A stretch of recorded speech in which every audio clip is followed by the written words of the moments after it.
A principios del 2020, al mismo tiempo que iniciaba la pandemia a nivel global, Pakistán estaba recibiendo las primeras 100 unidades de un pedido total de 282 tanques T-55 que adquirió mediante Serbia. Un blindado que para ese momento ya contaba con más de 6 décadas de servicio, pero que no impide que incluso a día de hoy siga siendo del interés particular de muchos ejércitos del mundo, tal y como los pakistaníes dejaron en claro. ¿Cómo se logra crear un blindado tan longevo? ¿Qué usos puede tener en los combates contemporáneos? ¿Qué tan útil ha resultado a lo largo del tiempo? Los acompaña su anfitrión Dale Landa y quédense conmigo para descubrir las respuestas a estas preguntas a través de los datos más relevantes de su desarrollo, producción e historial de combate. El origen del T-55 está directamente ligado a los desarrollos y lecciones aprendidas por los soviéticos durante la Segunda Guerra Mundial, donde se dejó en claro que era necesario un vehículo que estuviera bien balanceado entre potencia de fuego, movilidad y blindaje, tal como se demostró con el T-34, y si bien este último estaba lejos de ser perfecto, era una base sólida para comenzar a diseñar el tanque del mañana. Asimismo, los soviéticos estaban seguros que al igual que había sido relevante el uso de carros de combate durante la Gran Guerra Patria, también sería un factor más que determinante en el futuro próximo. La gran pregunta era el cuándo sucedería un nuevo conflicto a gran escala, y al no poder contestar con certeza, también era imperativo que el próximo tanque soviético estuviera hecho para durar. Y vaya que cumplió con esta última especificación tal y como pudieron ver en la introducción, pero no nos adelantemos. Luego de concluida la guerra más grande jamás realizada por la humanidad, el T-54 fue diseñado con la intención de ser una mejora sustancial del T-44, blindado que originalmente iba a reemplazar al T-34 durante la Gran Guerra Patria, pero que gracias a la adaptación del cañón de 85 milímetros a este vehículo, el reemplazo terminó por ser innecesario. Para finales de la década de los 40 se completó el diseño e inició la producción del T-54, que si bien era ya de por sí un vehículo que cumplía con las características que buscaba cubrir el Ejército Rojo, las primeras unidades salidas de las fábricas se usaron para determinar su potencial, notando varios puntos que requerían de una mejora como lo era una mayor capacidad de almacenamiento de munición, combustible y aceite, un mejor equipamiento para la supervivencia del tanque y de la tripulación en caso de una detonación nuclear, un motor más potente, entre otras tantas modificaciones que finalmente terminaron por hacer que la versión que recibió estas mejoras fuera renombrada como T-55, entrando en producción durante la primera mitad de la década de los 50, además de que también se realizaron programas de conversión de los T-54 a T-55 con el paso del tiempo, dando inicio a la producción del tanque con mayores números jamás realizado en toda la historia de la humanidad, alcanzando una cifra que ronda entre las 85,000 y las 100,000 unidades, cuyo récord seguramente jamás sea superado por ningún otro tanque, y que para el año en el que entró en servicio, el cual fue 1956, contaba con las siguientes características. Este vehículo tiene un largo de 9 metros, una anchura de 3.37 metros y una altura de 2.4 metros. Requiere una tripulación de 4 hombres, los cuales son un comandante, un conductor, un artillero y un cargador. Tenía una suspensión de barras de torsión y alcanzaba un peso en orden de combate de 36 toneladas. El cual era impulsado por un motor V55 de 12 cilindros diésel capaz de producir 581 caballos de fuerza, mismos que le permitía alcanzar los 55 km por hora en carretera como velocidad máxima. Su rango operacional era de hasta 600 kilómetros haciendo uso de los contenedores externos de diésel, sumando 900 litros de combustible totales, aunque en su interior almacenaba 580 litros, los cuales permitían desplazarlo por un máximo de 320 kilómetros. Su armamento principal consistía en un cañón D-10T de 100 milímetros de alta velocidad, mismo que se había probado en batalla durante la Segunda Guerra Mundial montado en el Su-100, donde mostró ser suficiente para lidiar con todos los tanques que los alemanes usaron para combatir a los soviéticos, por lo que se mantuvo más que vigente para el momento en el que terminó este conflicto. y que encima ganó longevidad con la introducción de mejor munición antitanque desarrollada durante los años 60, la cual le permitía atravesar hasta 290 milímetros de blindaje inclinado a 90 grados a una distancia de 2000 metros, o hasta 145 milímetros de blindaje inclinado a 60 grados a la misma distancia. Igualmente, contaba con estabilizador vertical de serie, además de que no tardó mucho para que también se le incorporara la estabilización horizontal para el cañón. Por otro lado, podía almacenar un máximo de 40 proyectiles para su arma principal, y respecto a su armamento secundario, estaba compuesto por una ametralladora coaxial de 7.62 milímetros y una ametralladora pesada de 12.7 milímetros montada en la torreta del blindado. El blindaje del T-55 en el frontal del chasis llegaba a un grosor original de 98 milímetros inclinado a 60 grados, aunque no tardó demasiado en aumentar hasta 130 milímetros en las versiones posteriores del vehículo. Por otro lado, el frente de la torreta era el más protegido, alcanzando los 205 milímetros de protección, mientras que los laterales de la misma tenían 130 milímetros de grosor. Los costados del chasis tenían una protección máxima de 79 milímetros, y la parte trasera del vehículo alcanzaba los 60 milímetros de blindaje. Con todo esto en mente, el T-55 comenzó su servicio en 1956 y no tardó demasiado en tener su bautismo de fuego dentro de lo que es una muy larga lista operacional que se sigue escribiendo día con día.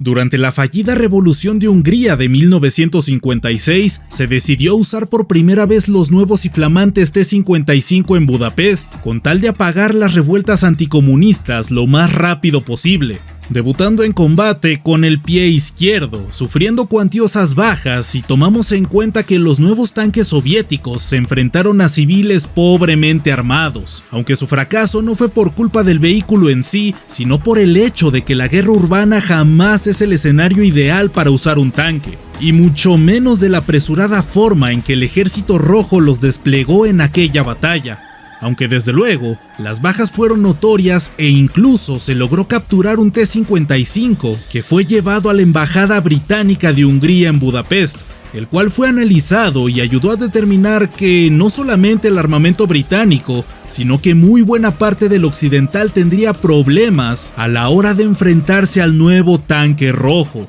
por lo que se aceleró el desarrollo armamentístico de la OTAN. Sí, el T-55 comenzó muy mal su historial operacional, y encima sus secretos fueron develados en tiempo récord, aunque por otro lado, en el momento de su introducción, realmente se perfilaba como un duro rival ante los vehículos de la OTAN, teniendo pocos tanques a su altura, siendo esta una de las principales razones de la notoria longevidad de este carro de combate. Durante finales de la década de los 50s y los 60s, los T-55 se produjeron con gran prioridad, no solamente dentro de la Unión Soviética, sino que también lo hicieron en Polonia y Checoslovaquia como jamás se había hecho con ningún otro blindado, lo que no solamente dotó a la URSS de decenas de miles de tanques que podía movilizar en poco tiempo, sino que también le permitió tener un vehículo con el cual comerciar e incluso facilitar a sus aliados en sus diferentes zonas de influencia, por lo que no es de sorprender el hecho de que este vehículo terminó por luchar en conflictos como la Guerra de los 6 días,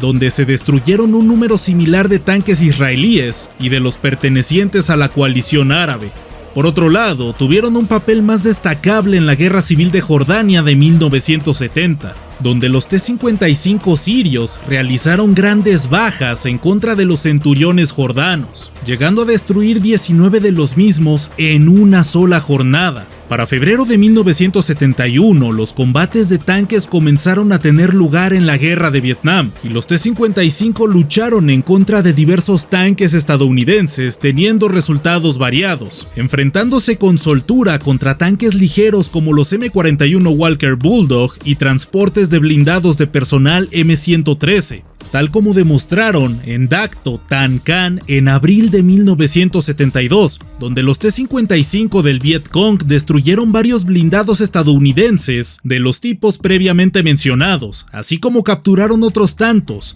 Sin embargo, también cabe destacar que tuvieron problemas a la hora de enfrentarse contra los tanques estadounidenses M48 Patton en este escenario particular. Aunque por otro lado, durante la guerra indo-pakistaní de 1971, los T-55 indios se destacaron bastante en contra de los M48 que tenía Pakistán, destruyendo varias decenas de unidades de los mismos a cambio de haber perdido apenas unos cuantos T-55. Si bien la introducción de munición mejorada había ayudado a mantener vigente al T-55 junto con otros tantos añadidos que se le fueron realizando conforme el paso del tiempo, para la guerra del Yom Kippur de 1973, el T-55 comenzaba a mostrar signos de la edad, teniendo problemas a la hora de enfrentarse en contra de los Centuriones Mark V británicos y los M60 estadounidenses. De los 1274 tanques árabes destruidos en este conflicto, una buena parte de los mismos fueron T-55.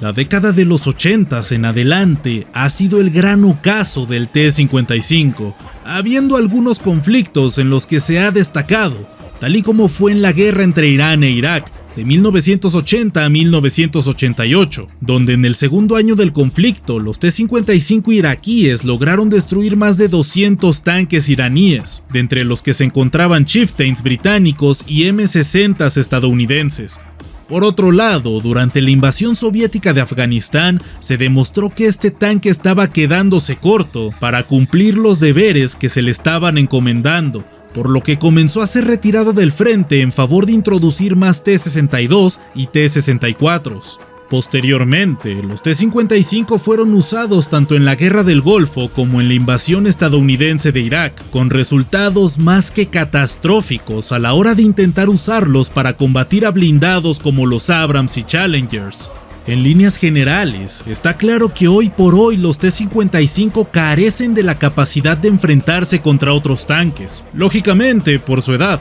así como también por varios errores y carencias que tienen, como el hecho de que su munición se encuentra pobremente distribuida por todos lados de la torreta, además de que la misma era mucho menor de la que podían llevar los tanques contemporáneos al T-55 de la OTAN, y también hay que contemplar que tenía un interior muy pequeño que sus contrapartes occidentales, mismo que no permite siquiera a sus tripulantes llevar sus pertenencias en el interior, razón por la que debían transportarlas en el exterior del vehículo. Sin embargo, estos problemas tan aparentes para los ejércitos occidentales son también provocados por la propia concepción que el Ejército Rojo tuvo de este vehículo. Desde un inicio se pensó que este tanque debería tener una gran autonomía, pues estaba contemplado que sería necesario que los tanques soviéticos rodaran una vez más sobre las grandes llanuras europeas. A pesar de contar con un almacenamiento externo de combustible, como todos sabemos, el diésel tiene una menor tendencia a arder que la gasolina,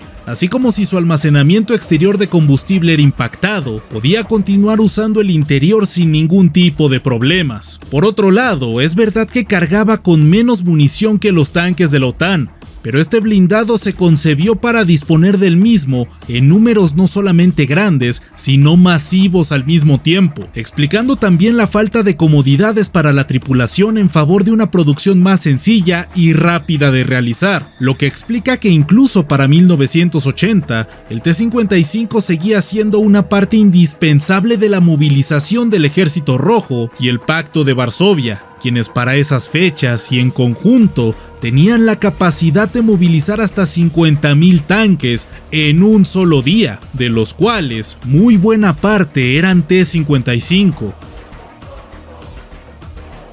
El gran acierto de este blindado fue su sencillez y robustez, pues en líneas generales es un vehículo que para el momento de su introducción en servicio gozaba de una franca ventaja sobre los tanques de la OTAN, lo que permitió que se mantuviera como una alternativa viable durante tantos años, finalizando su producción hasta 1983, sobrepasando el tiempo de producción de otros tanques soviéticos más modernos como el T-62. Y justamente el hecho de que el T-52 T-55 es tan sencillo, ha permitido la realización de todo tipo de versiones y variantes que francamente merecen su propio video. Pero el que más nos interesa ahora mismo es el receptor de las modificaciones realizadas a los T-55 serbios, los cuales fueron presentados en 2011 y que tienen mejoras como un nuevo sistema de refrigeración de agua y aceite, modificación en la transmisión, una bomba de alta presión, se le instalaron nuevas ametralladoras, una de las cuales es una M87 de 12.7 milímetros con capacidades antiaéreas, así como se le añadió blindaje reactivo, un sistema para crear pantallas de humo, entre otros tantos añadidos más,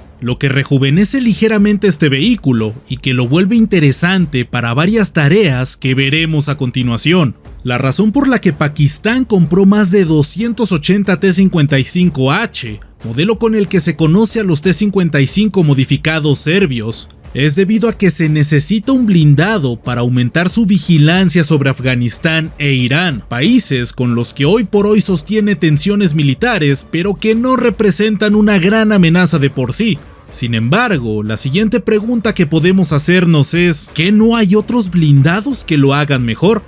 Sí, desde luego, hay blindados más modernos y con mayores capacidades que pueden desempeñar una función de vigilancia y posible contrainsurgencia contra grupos ligeramente armados. Sin embargo, también se debe considerar que cada tanque soviético costó alrededor de $260,000. Si comparamos esta cifra con el precio que alcanzan hoy por hoy blindados ligeros tanto de reconocimiento como de transporte de tropas con un armamento más pequeño y menor blindaje, la realidad es que el precio que pagó Pakistán lo vuelve una oferta contra la que es difícil competir. Y esta es precisamente la razón por la cual comparo a este blindado con el AK-47. En comparación con otras armas de su categoría, mucho más contemporáneas, las mismas se encuentran desfasadas y son fáciles de superar. Sin embargo, la amplia disponibilidad de las mismas la vuelve una alternativa llamativa para los países en tensiones políticas a la alza, cuyos vecinos tienen una fuerza igual o inferior a la suya.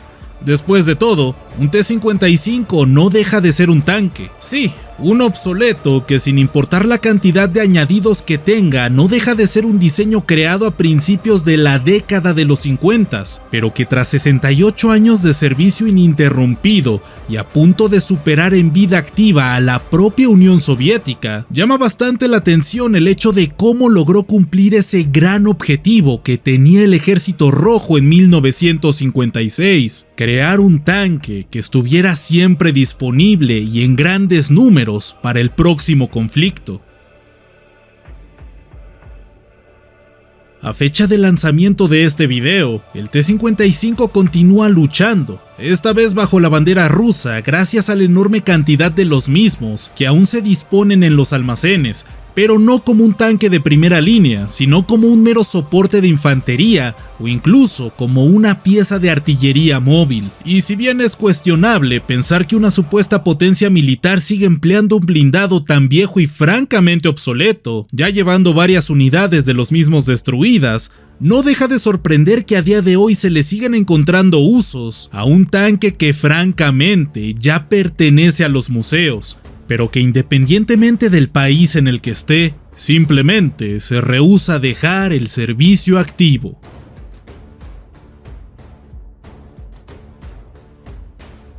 Y esto fue todo por esta ocasión, espero lo hayan disfrutado y si fue así, los invito a seguir viendo más contenido histórico en este mismo canal. Y no me voy sin antes agradecer a mis queridos donadores y miembros que siempre están presentes en cada directo, cuyo aporte económico me permite seguir dedicándome a esto y por supuesto traerles más y mejor contenido. Los acompañó Deus Landa y ya nos veremos en la próxima batalla.